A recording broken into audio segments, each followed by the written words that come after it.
자, 이 시간은 요한 1서 5장 11절, 12절 두 절을 봉독하겠습니다. 또 증거는 이것이니 하나님이 우리에게 영생을 주신 것과 이 생명이 그의 아들 안에 있는 그것이니라. 아들이 있는 자에게는 생명이 있고 하나님의 아들이 없는 자에게는 생명이 없느니라. 아멘. 이 시간은 요한 1서 5장 11, 12절 지금 봉독한 말씀을 바탕으로 말씀을 나누기로 하겠습니다. 제가 이 요한 1서의 아들 이야기가 나오면은 늘 하던 것이 이시조선 때 칠거지약 중에 여자가 결혼해서 아들을 못 낳으면 이혼 사유가 됐죠. 그래서 너는 시집 가면 반드시 시집에서 뼈를 묻어라. 친정으로 돌아오면 안 되느니라. 전에는 그렇게 교육했다고 그래요. 옛날에는. 그런데 아들을 못 낳으면 대를 못 이어주면 칠거지약에 걸려가지고 쫓겨나도 할 말이 없어서, 그래서 동네에서 부끄러워서 시집에서 쫓겨나도 그 친정에서 말을 못하던 시절이 있었다고 그래요. 그런데 여자가 아들을 낳고 못 낳는 건 사실 여자에게 문제가 있는 것이 아니라 남자에게 있는데, 지금 같으면 그거 참 뭐라고 말할 것이 아닌데, 그때 당시에는 무식하니까, 사람들이 무식하니까, 과학이 발달하지 못해서 무식하니까 그런 대로 여자들이 아무 말도 못하고 좀 피해를 많이 당했던 시절이 있죠.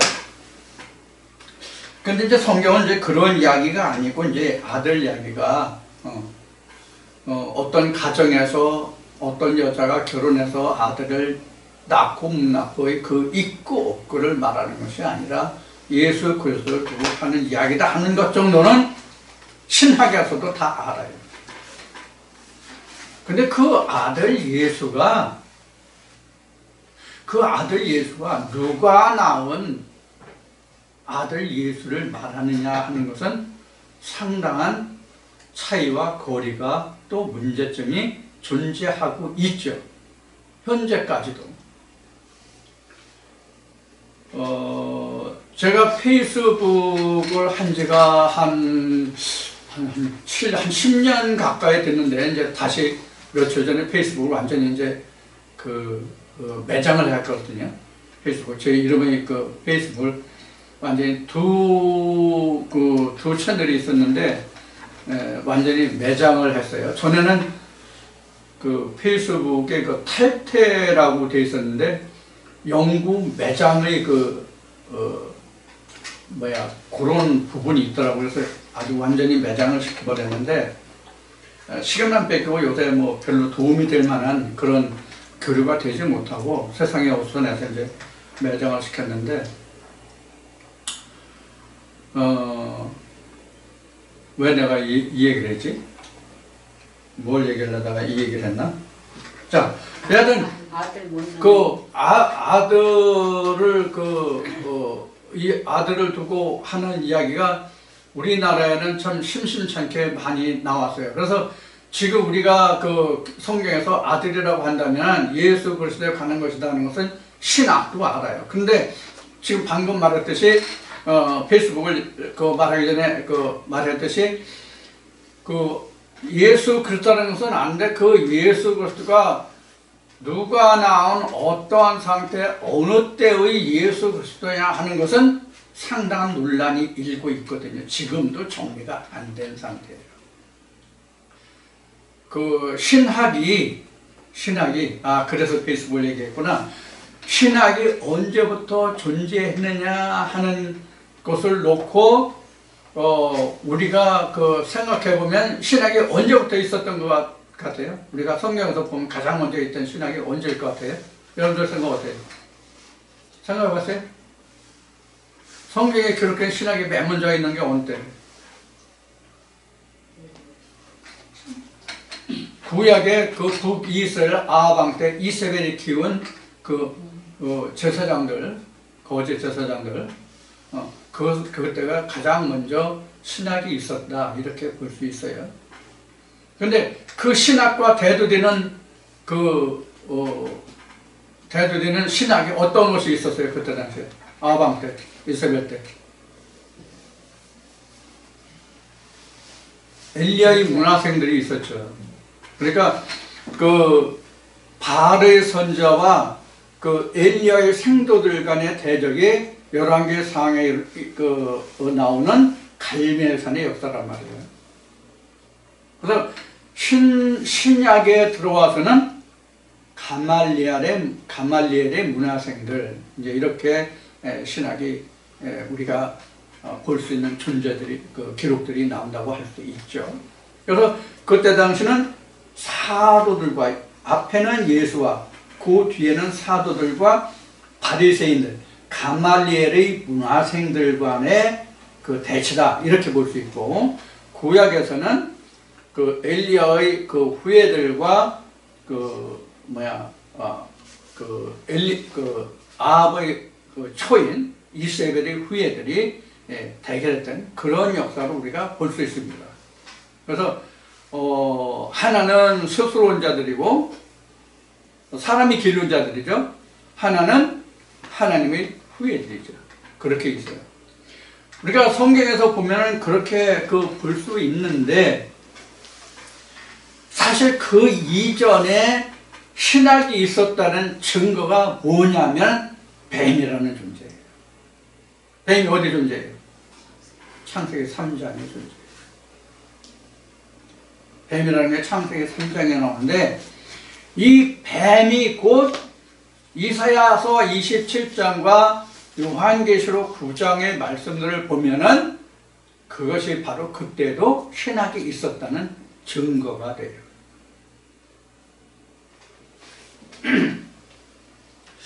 자, 이와 같이 이제 아들의 문제가 사실은 창세 때부터 시작하잖아요. 앞 시간에 얘기했던 가인과 아벨이 벌써 아들이잖아요.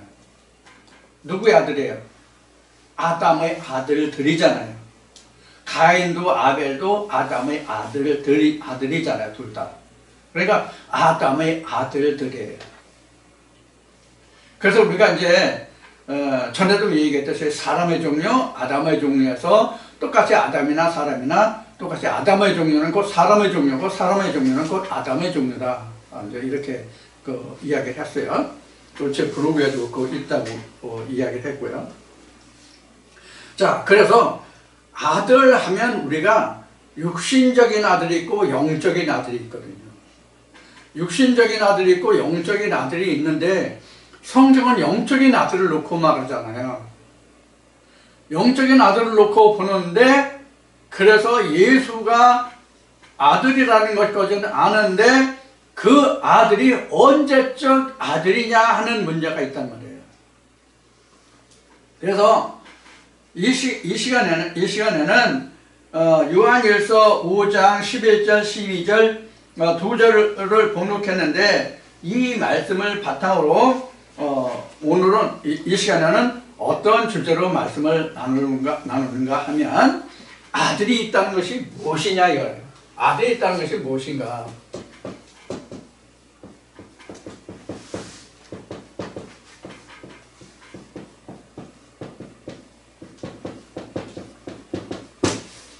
이런 주제로 말씀을 나누려고 해요. 아들이 있다는 것이 무슨 뜻이냐 도대체. 앞 시간에도 얘기했지만, 아들이라면 가인도 있고 이렇게 가인도 있고 아벨도 있어요. 근데 아담의 족보에서 보면 족보는 아들들의 기록이죠. 딸은 기록이 안 되죠. 족보는. 지금은 딸들도 세상의 족보에 기록이 된다고 그래요. 지금은. 근데 내가 고등학교 시절에 우리 집은 족보를 그때 다시 증편 보완해가지고 발간하고 그 이후로는 안 했어요.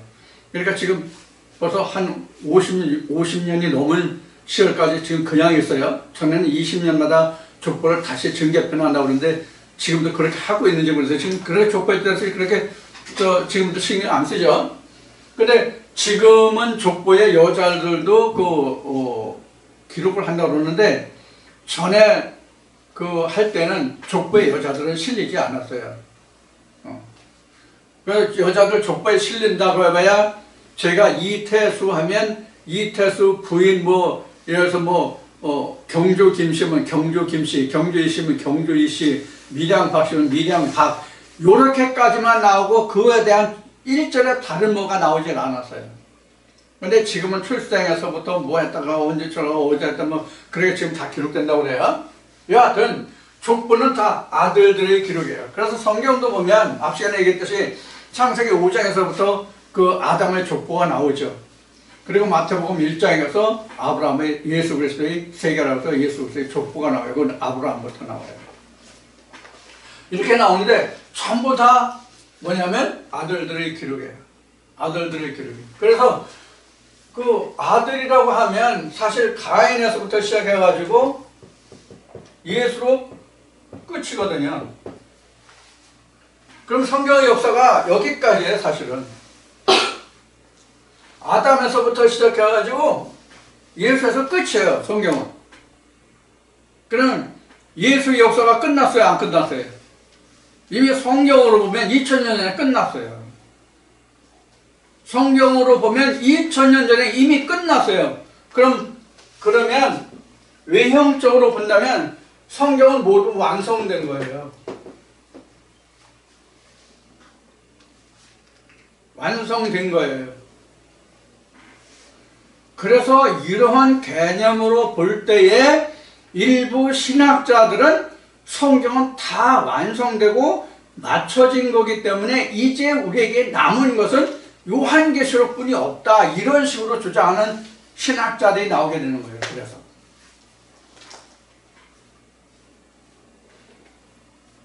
그럼 요한계시록은 사실 안 끝났나요? 요한계시록은 안 끝났어요, 사실은? 끝났잖아요, 요한계시록도. 요한계시록이 왜 끝났어요? 예수 그리스도가 속히 될 일을 말씀하신 것이 요한계시록인데 예수 그리스도는 이미 모든 일을 다 마치고 아버지 보좌에 가 있잖아요. 그럼 요한계시록도 사실은 끝난 거지. 근데 뭐 요한계시록은 남아있어. 창세기는 이미 쉬운 얘기로 호랑이 담배 피던 시절 거니까 끝났고, 모세로부터 시작한 율법서로부터 시작한 구약도 이미 말라기에서 종결됐기 때문에 끝났고, 마태복음부터 시작한 신약도 사실 예수가 오셨고 그가 완성된 글을 다 기록하고 증거된 거잖아요. 그럼 신약도 다 끝난 거지. 그럼 성경 볼 게 뭐 있어? 전에 우리 어머니가 사상전에 그러셨어요. 말을 잡았는데, 숭말을 잡았는데 머리 떼고 꼬리 떼고 다리 떼고 뭐 빼고 그러면 뭐가 남느냐, 이런 얘기를 했어요. 우리 어머니가 사단이거든요. 그럼 성경도 지나간 거고 완성된 거고 이루어진 거고 그러면 이거 빼고 저거 빼고 그럼 할 게 뭐 있어요? 아무것도 없지. 지금 신학에서 주장하는 것 같이 하나님이 다 하셨고 예수님이 다 이루어졌고 그저 우리는 믿기만 하면 된다, 이렇게 얘기를 하죠. 아니 다 된 건데 뭘 믿어? 뭘 믿냐고. 쉬운 얘기로 이런 예를 한번 들어봅시다. 지금 벼를 농사 지었어. 방앗간에 갔어. 방아 찧었어. 쌀을 가져왔어. 밥을 했어. 밥을 퍼서 상에 놨어. 근데 지금 밥을 해서 상에다 놓고 먹으라고 그러는데 지금 농사지러 간다고 하면 말이 맞아요, 틀려요? 지금 이런 격이에요, 지금 신학이. 어떤 의미냐면 이미 예수님이 다 이루어놓으셔서 우리가 믿기만 하면 된다고 그러는데 다 이뤘는데 내가 뭐 믿을 게 뭐가 있어?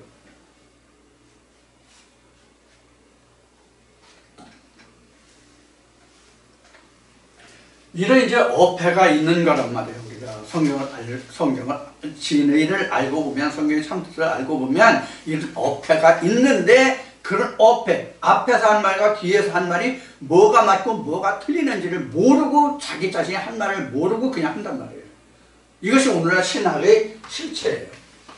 자, 그래서 지금 이 아들이 있는 자에게는 생명이 있고 뭐 어쩌고 이제 요한일서에 이렇게 기록이 되어 있는데, 이 아들의 문제가, 아들 문제가 이렇단 말이에요.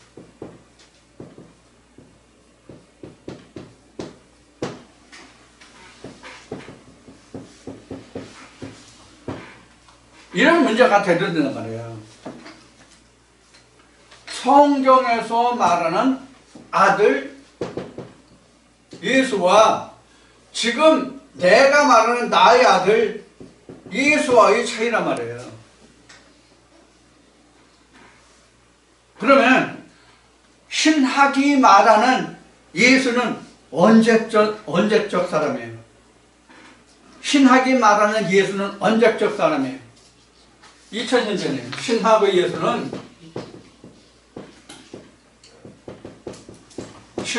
예수는 2000년 전 사람이에요. 그러면 지금 여기 2번에 내게 있는 아들은 언제예요? 현재예요. 그러면 진짜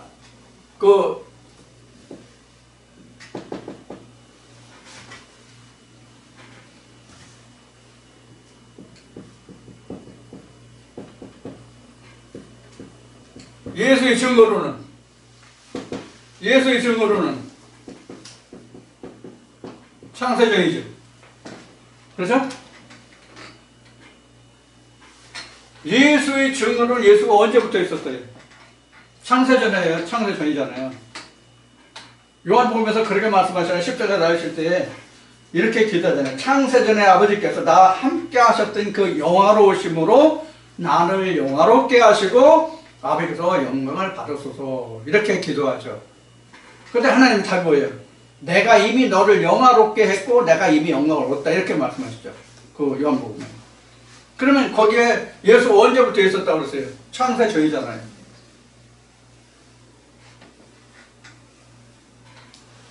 그러면 우리가 성경에서 말하는 아들이 예수니까,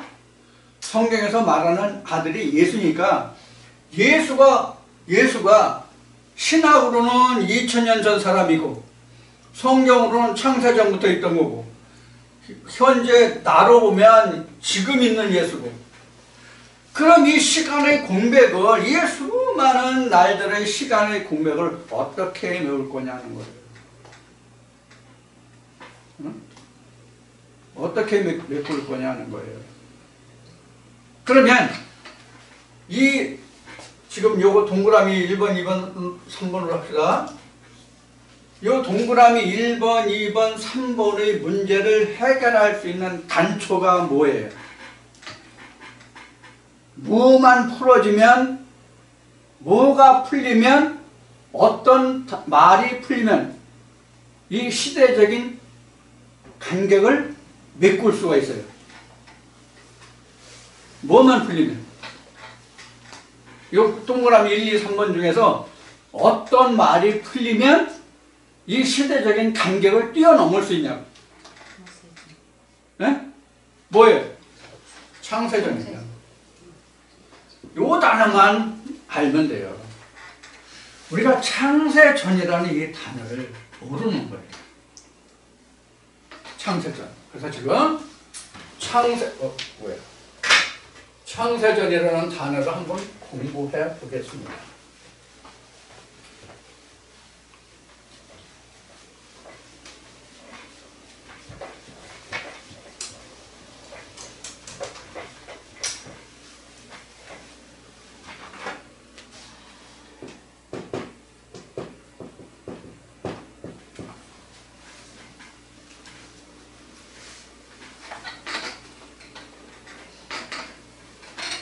이 목사님, 창세전이 언제예요?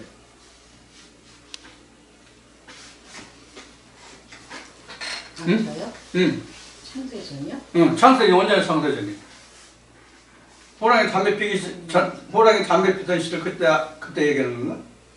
내가 하나님의 형상을 입기 전.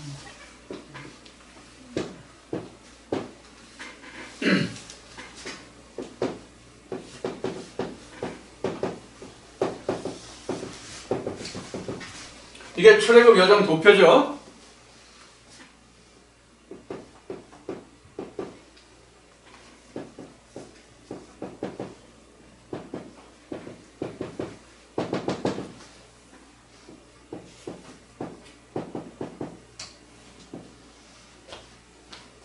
이제 우리는 여리고성이 이제 강화고성으로 변해야 되는 거 아닌가? 예? 아직도 여리면 안 되잖아. 이제 강화로 바꿔야지. 어? 내주는 강한 성이니까. 이래 됐잖아요. 그러면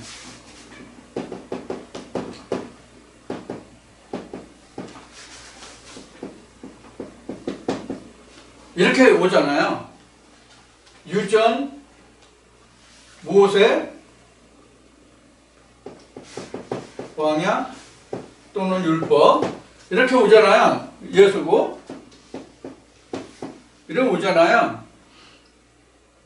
그럼 창세 전이라는 건 언제냐면 큰 의미로 보면 여기까지가 창세 전이에요. 여기까지가 창세 전이에요. 여기가 창세 후인데 사실은 창세죠. 창세 후라고 할까요? 여기가 창세죠. 창세죠.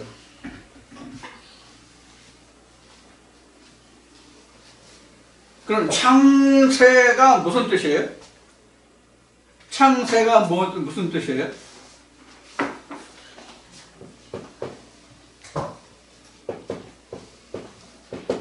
창세란 뭐가 창세예요?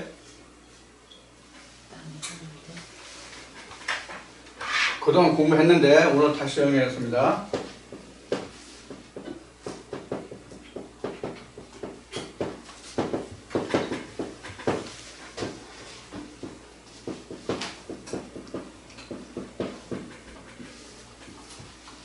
요 순간이죠, 그러니까.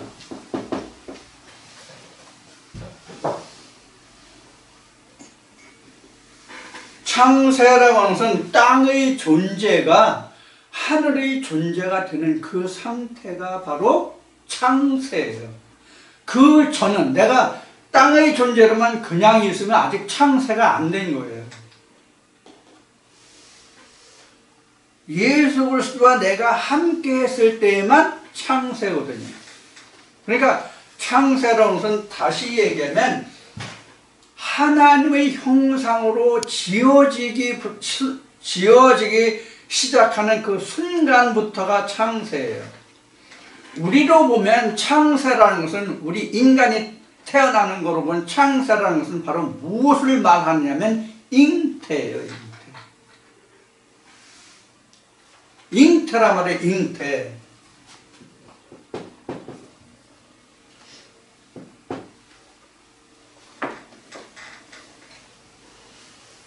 하나님의 말씀의 씨가 내게 들어오는 때가 잉태예요. 그러면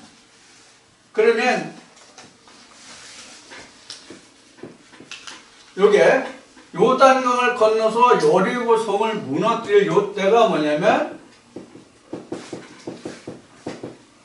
해산고통이에요. 이렇게. 그래야 뭐가 와요? 아들이 와요. 즉 잉태가 돼요. 그래서 출애굽 여정 도표를 보면 가나안 땅에 들어가긴 갔는데 뭐가 가로막고 있어요? 여리고성이 가로막고 있죠. 여리고성이 가로막고 있는데 이스라엘 백성들이 광야에서 40번 진을 옮겨요.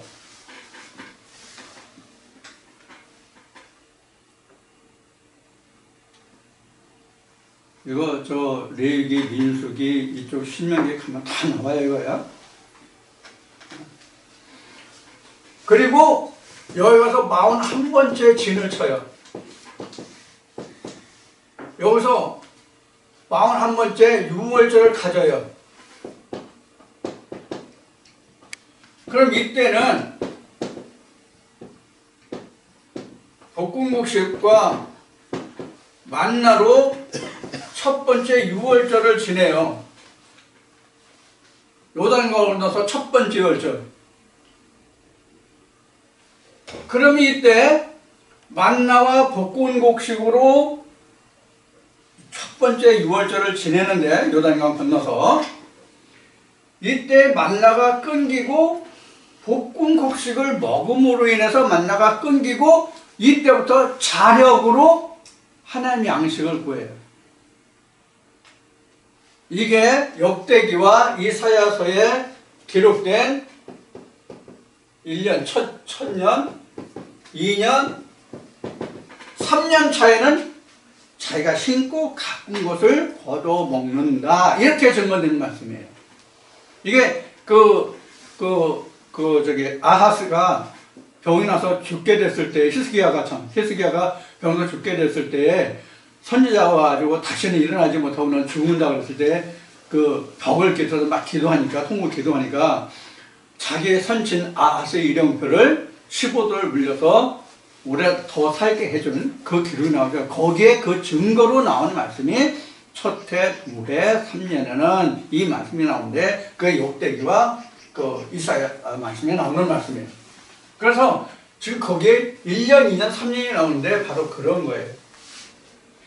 그럼 3년이 됐다는 얘기는 예수와 함께 한다는 얘기거든요. 그래서 예수님이 이렇게 말씀하시는 거예요. 내가 내 안에 들어가면 너와 내가 더불어 함께 먹고 마신다는 뜻이 바로 그거예요. 이게 바로 스스로 양식을 구하는 거거든요.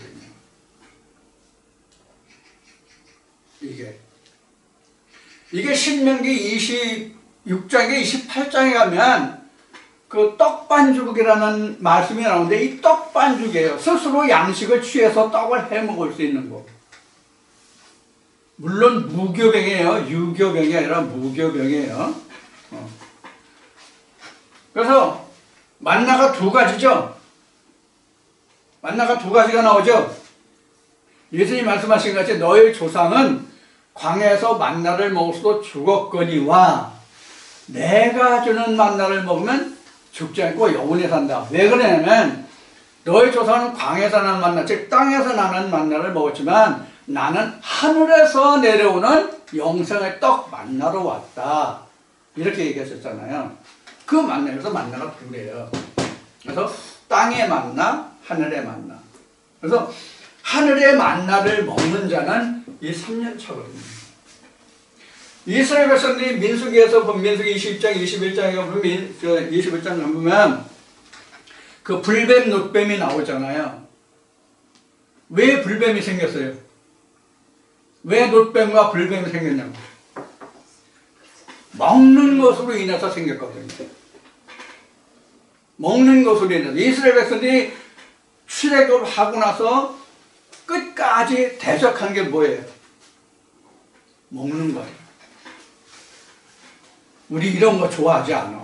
애굽에 있을 때 같이 마늘, 부추를 먹어서 정력이 완성해서 처자식을 몇 명씩 내가 거느리고 살았는데 지금 광야에서 내가 이런 것을 길게 하시는데 성경에 그렇게 나오잖아요. 그래서 우리 신앙생활에서 먹고 입고 마시는 것으로 하면 그거는 가인을 후회드려요. 하늘의 양식이 아니라 가인의 후예들은 땅의 것으로 농사를 하거든요. 무슨 뜻인지 이해하시죠? 교회 가서 들어보세요. 뭘 잘하는지. 세상이나 교회나 가르치는 게 뭐가 같고 뭐가 틀려요? 세상은 그냥 세상 것으로 먹고 마시는 것을 말한다면 교회는 하나님으로 먹고 세상에 먹고 마시는 것으로 말하는 것 외에는 다른 게 없어요. 하나님으로 먹고 마시는 것을 말하느냐 세상으로 먹고 마시는 것을 말하느냐의 차이뿐이 없어요. 세상과 교회가. 그래서 가인을 구해라는 것은 세상의 일반 사람들 구해와 다를 바가 없어요. 사실은.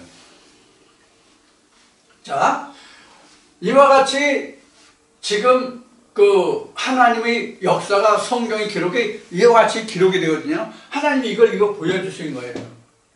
이게 지금 우리는 출애굽의 여정 도표로 보잖아요. 이게 창세기 1장 1절이에요. 이것이 창세기 1장 1절이에요. 이게 땅이고요, 하늘이고요, 이게 위물, 맨 위에 우물이란 말이에요, 이게. 창세기 1장 1절이 뭐예요? 에레츠가 있고 샤마임이 있고 저 엘로힘이 있잖아요. 그거하고 똑같다고요, 이게.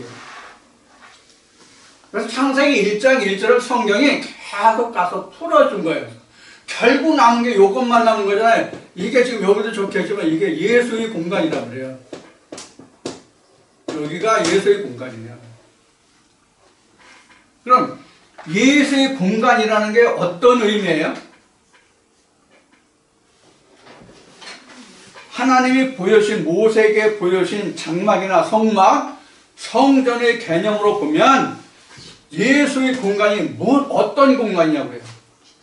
지성소죠. 지성소. 네. 그래서 가나안은 지성소예요. 지성소는 뭐가 있는 곳이에요? 하나님이 존재하시는 곳이 지성소죠. 그래서 거기가 바로 예수의 공간이다 이렇게 하는 거예요. 그것이 뭐 어디에 있어요? 창세기 1장 1절. 그래서 창세기 1장 1절이 그냥 뭐 천지를 창조하시다 그러니까 하늘이 둘이란 말이에요. 하늘이 둘이라고요. 둘째 날에 하늘이 두 종류임을 둘째 날에 증거되죠. 그렇죠? 위의 물과 아래 물이잖아요. 그걸 우리는 하늘이라고 했잖아요. 샤마임이라고 그랬잖아요. 위에는 그냥 윗물이란 말이에요. 그래서 윗물은 여섯째 날, 일곱째 날까지 한 번도 변화된 적이 없어요. 샤마임과 밑에 에레츠만 변화되는데 윗물은 한 번도 변화된 적이 없다고요. 그러니까 하나님은 고유의 속성을 가진 분이에요. 절대로 변하지 않는 고유 속성을 가진 분이에요. 자, 그래서 이 마지막 단계가 예수의 공간이에요. 하나님의 공간이고 예수의 공간이에요. 그러면 지금 이 세 단계를 출애굽 여정의 도표라고 그랬잖아요.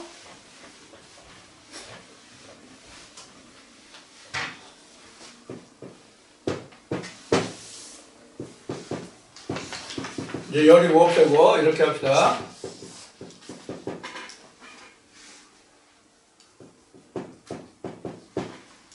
이렇게 됐잖아요. 그러면 이 전체가 뭐예요? 하나님이에요.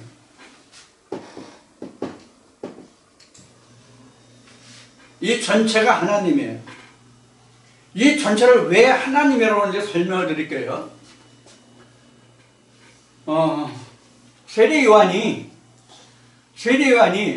예수보다 6달 먼저 낳았죠. 근데 세례 요한이 예수를 증거하기를 뭐라고 증거했어요? 그가 나보다 앞섰다 이렇게 얘기했죠. 자, 그게 무슨 뜻인지를 알면 돼요.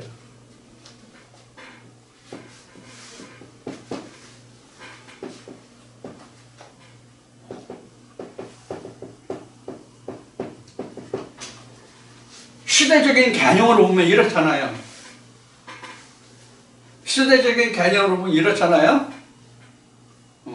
이게 이제 6개월, 이게 6달이에요, 6달. 성경의 기록으로 보면 세례 요한이 예수보다 6개월 앞서 나오죠. 세상에. 이런 얘기예요.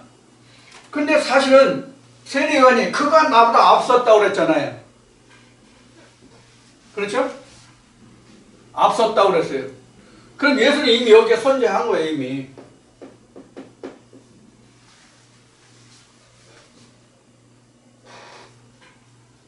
근데 세상으로 본 요한이 형이죠. 그래서 앞 시간에 우리가 창세기 4장에서 얘기했던 여기가 가인이에요. 여기가 아벨이고요.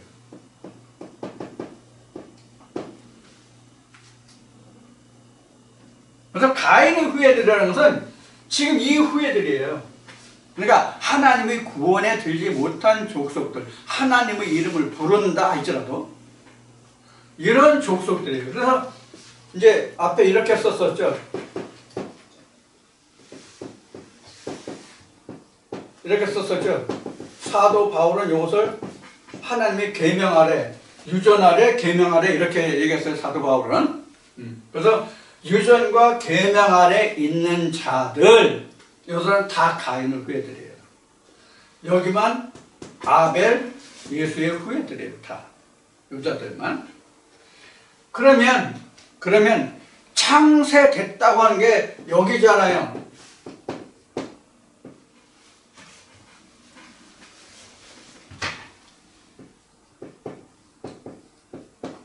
창세가 여기잖아요. 창세가 뭐라 그랬죠? 잉태라고 그랬잖아요. 그럼 뭐로 잉태되는 거예요? 예수 그리스도로 잉태되는 것을 말하는 거거든요. 예수 그리스도로 잉태되는 것.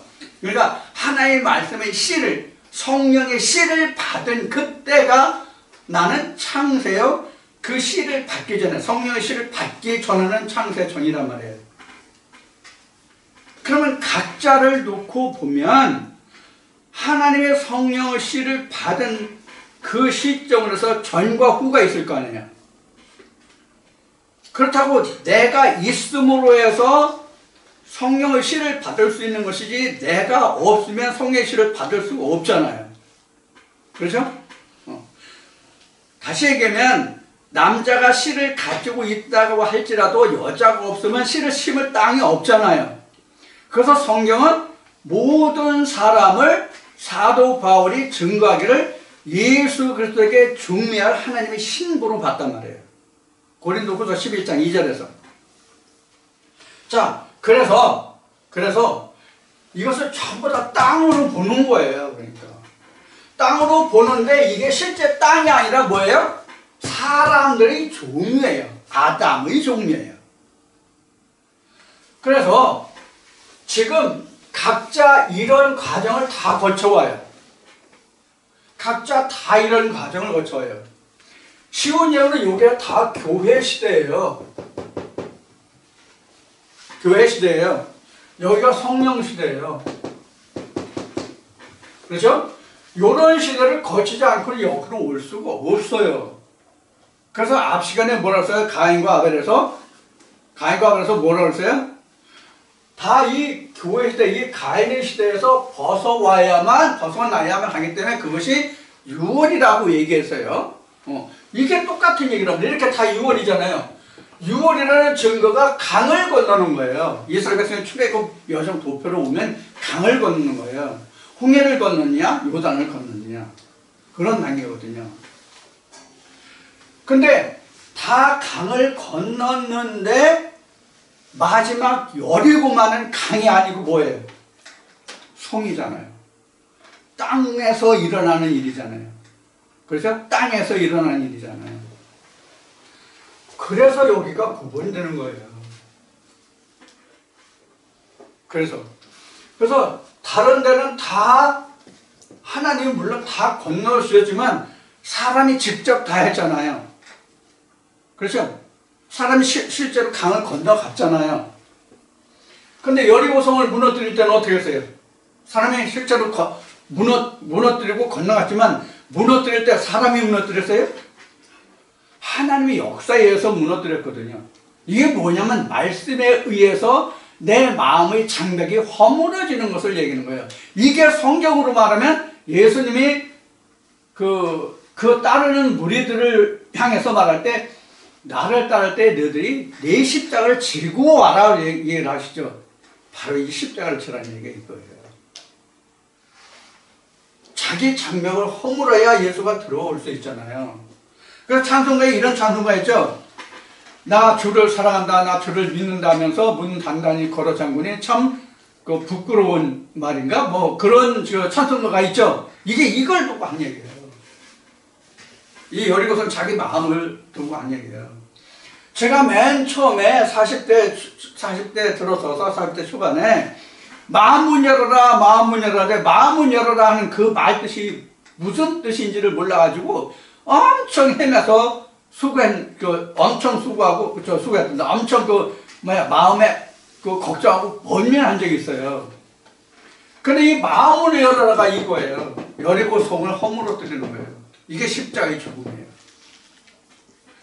이 십자가의 죽음은 나의 죽음이에요. 여기는 예수의 죽음 아니에요.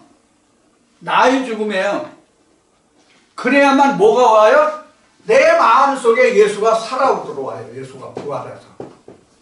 그 전에는 예수가 죽어 있어요. 내 안에서. 각자 안에서.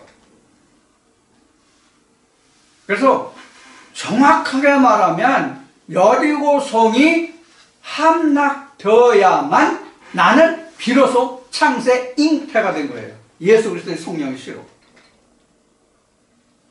그러니까 우리를 보면 이런 거예요. 지금 제가 이 말씀을 전하고 있잖아요. 이 말씀을 들을 수 있는 귀가 열렸다면 이미 요단을 건너온 거예요.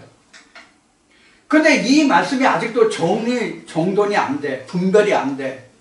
전에 들었던 말씀이나 지금 이태수라는 사람이 전하는 말씀이나 그게 그건 것 같아. 다 아는 것 같아. 그러면 뭐가 안 무너졌어요? 여리고가 안 무너진 거예요. 지금까지 듣고 지금까지 알고 있던 그 말씀에 대해서 지금 분별이 안 됐다는 얘기야. 그런데 어떻게 내가 죽어? 못 죽지.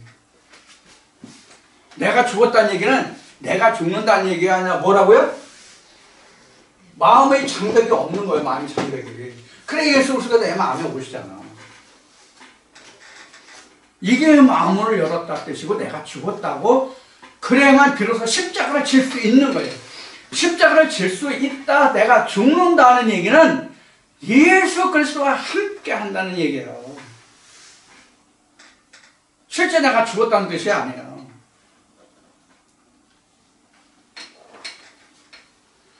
그러면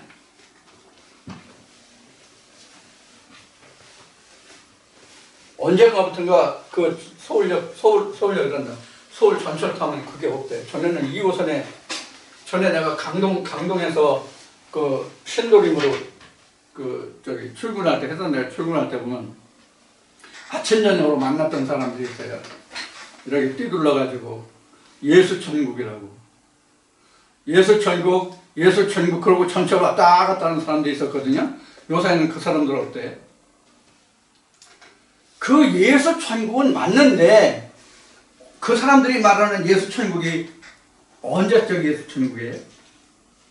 2000년 전 유대 때가 왔던 예수천국을 말한단 말이에요.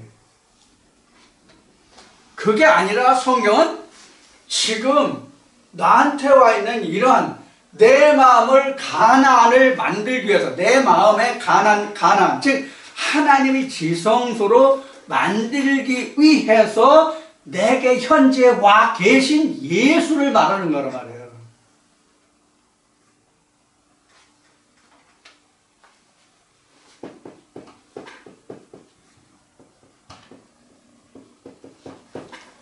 지금의 예수.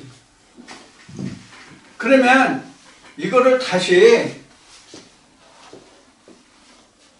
각자로 본다면 이렇단 말이에요.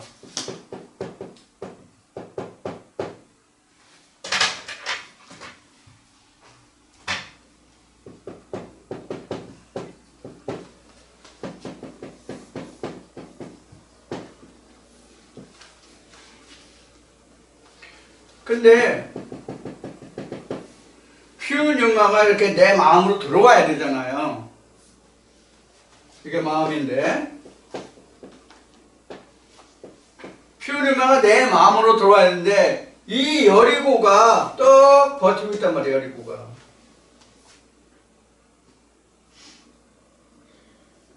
그럼 내가 이 말씀을 들어도 방금 앞에 말씀드렸듯이 하나님 말씀이 분별이 안 돼요. 분별이 안 된다고. 여리고 성이 무너져야만 예수의 십자가가 그때부터 세워지기 시작해.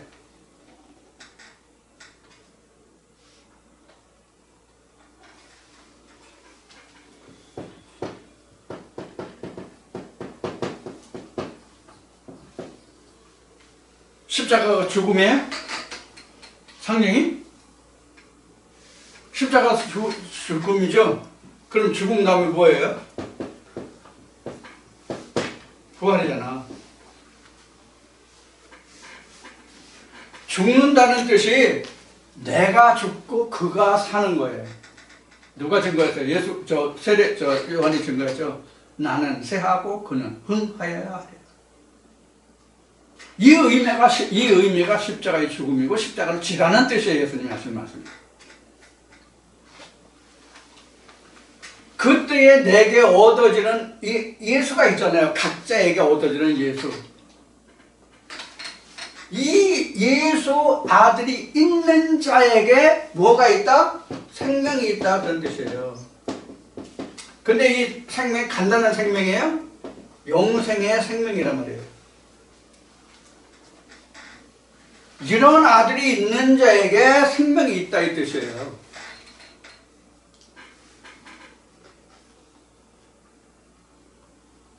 근데 앞에 말씀드렸듯이 이런 아들을 얘기하는 게 아니잖아요. 지금 사람들이. 이런 아들을 얘기하는 게 아니라 2000년 전 과거 유대 땅에 왔던 그 예수 아들이 자기한테 있다라고 생각한단 말이에요. 이런 아들이 내게 있느냐 하는 거예요. 각자에게. 그러면 이 아들이 누구의 아들이에요? 누구의 아들이에요? 누구의 아들이야? 이 사룩스의 아들이지. 소마의 아들이고. 그렇죠? 네. 크게는 큰 겉으로 봐서는 사룩스의 아들이고 그 내면으로 들어와서는 소마의 아들이고 결국으로 봐서는 뭐예요? 결국으로 봐서는 하나님의 아들이고. 그런데 하나님은 이 아들을 누구 아들로 봐줘요? 성경은 이 아들을 누구의 아들로 봐주냐고. 사르스의 아들로 되는 거예요. 나도 너도 그도 저도 다. 그래서 전에도 얘기했지만 한 말씀으로 하나님의 말씀으로 이렇게 지어진 자들이 하나님의 보좌에 다 있을지라도 다 누군지 알아볼 수 있는 거예요.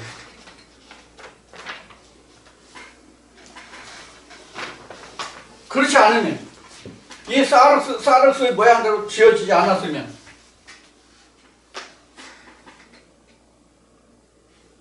개똥이지 새똥이지 홍길동이지 임꺽정이지 알아? 어? 녹두인지 팥인지 아냐고.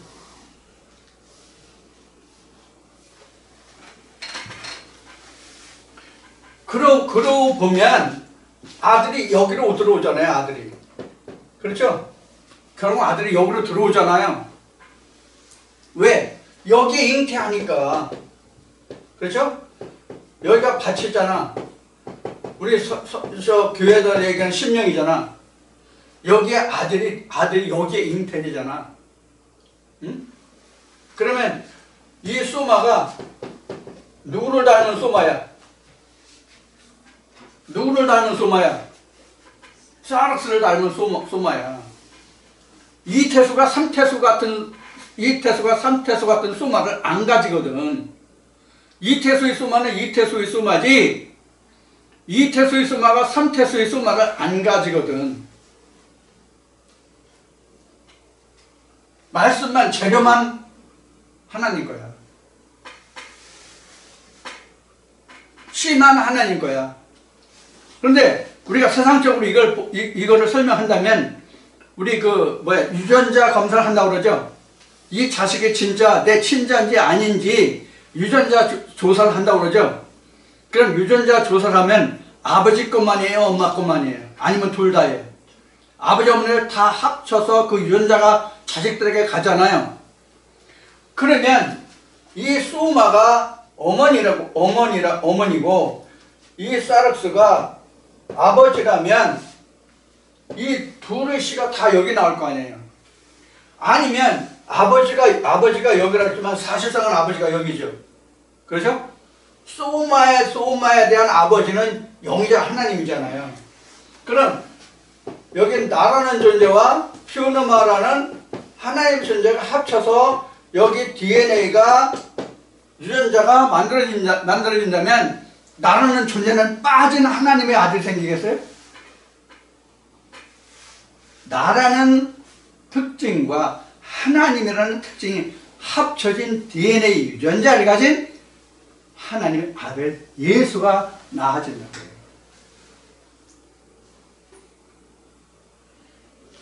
그러니까 내가 낳은 예수라는 존재는 네가 낳은 그가 낳은 저가 낳은 예수와 같지 않은 예수인 거예요. 이름만 예수예요. 근데 우리가 예수라고 하면 2000년 전 유대 땅에 왔던 그 한 인물만 생각하잖아요. 근데 예수라는 실제 존재는 뭐예요? 하나님의 아들이란 말이에요. 하나님의 아들.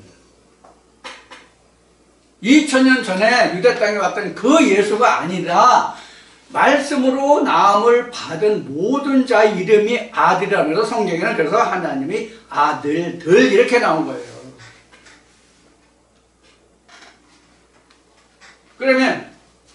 그러면 지금 사륵스도 하나고 소마도 하나고 피오누마도 하나죠. 에베소 4장 4절인가 보면 그 말씀이 뭐라고 되어 있어요? 하나님 성령도 그건 하나라고 되어 있어요. 그럼 어디 하나야? 지금 얘기해 놓으면 사륵스와 소마가 각각 다 다르잖아요. 말씀의 씨는 다 똑같은 하나님의 말씀의 씨라도. 그러면 나라는 존재는 다 다르잖아요. 하나님이라는 존재는 같을지라도. 그럼 어떻게 다 같으냐고. 같다고 할 수 있냐고. 근데 왜 같다고 할까요? 성령이 하나이기 때문에 그래요. 성령이 하나이기 때문에. 아버지가 한 아버지이기 때문에 그래요. 자, 이런 거예요. 아버지가 하나인데 예를 들어서 부인을 셋 떴어, 넷 떴어, 다섯 떴어. 그러면 부인이 며칠지라도 다 그 한 씨의 자식들이잖아요. 그렇죠? 그런 의미예요.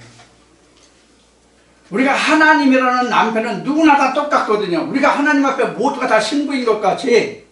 그럼 하나님이 우리 모든 인간의 남편이잖아요. 믿는 사람들의. 그럼 그 자식은 다 하나님의 아들이잖아요. 다만 어머니가 누구냐에 따라서 유전자가 상이할 뿐이에요.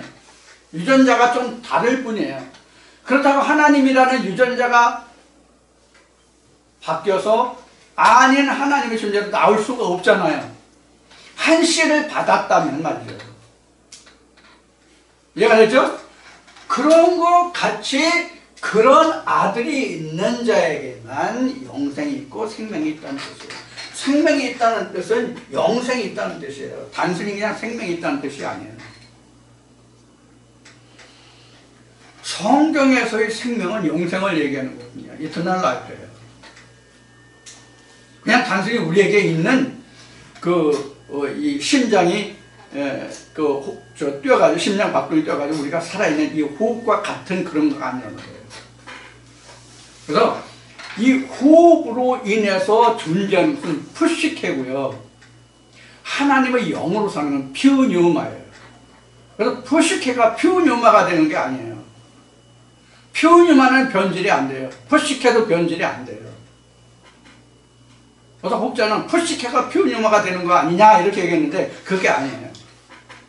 인간의 목숨은 그냥 푸시케적인 거예요.